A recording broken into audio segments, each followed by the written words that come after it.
Can you maybe paint a picture for us? I know Vianai specifically looks at helping enterprises adopt and or adapt artificial intelligence systems. Take whatever horizon you want to you want to take, 3 years, 5 years, 7, something like that. Let's take like Fortune 100. How are the Fortune 100 realistically going to be deploying AI? If I look at something like the internet, it went a huge way in democratizing information access. Right? But if you go back further, and I think this is an analogy that somebody used, there have been many analogies for Gen AI. The one that I like actually the best is something like the invention of the steam engine, that in some sense, it made available tooling and over time other things that in some sense democratized human labor to some extent, right? Where I could have tools that help me actually do things which I may not be able to do on my own with my hands and feet.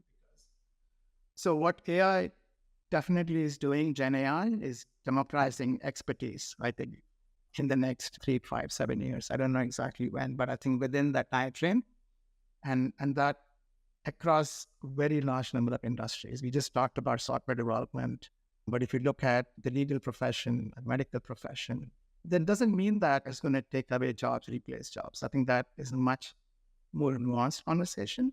But there are a lot of people who don't necessarily have access to good legal advice. There are a lot of people who don't have access to the right medical expertise that they need.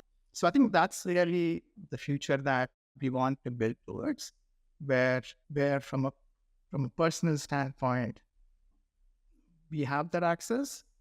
And then the same applies to large companies, right?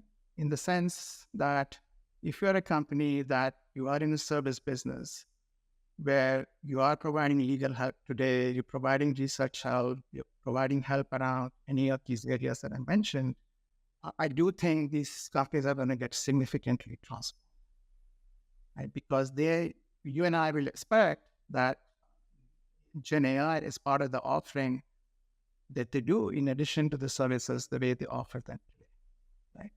So we have to support that transition for these companies.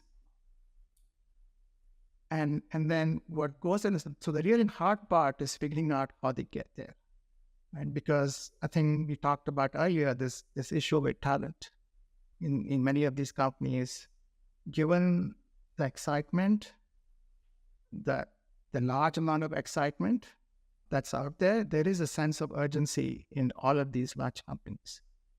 And this is not common. I have not seen in my 30 plus year career the amount of urgency and interest of Gen AI trying to do something that provides real value within pretty much every company that we've talked to like hundreds of companies, if not more, over the last year or so.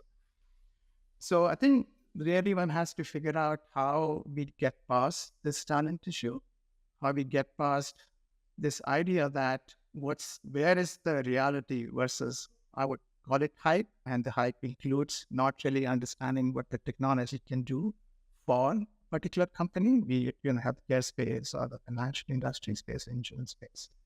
And the way we do it, at least at Vianai, is to deeply understand the domain, the user, and the use case or business process that they need.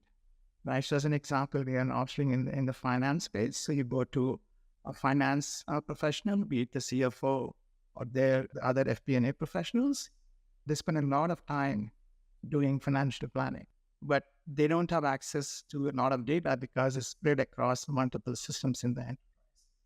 And Gen AI is actually, for the first time I see, is a technology that can go across these different systems, the different data formats, the different user interfaces that they have, and bring together data in a way that actually most people can actually easily consume.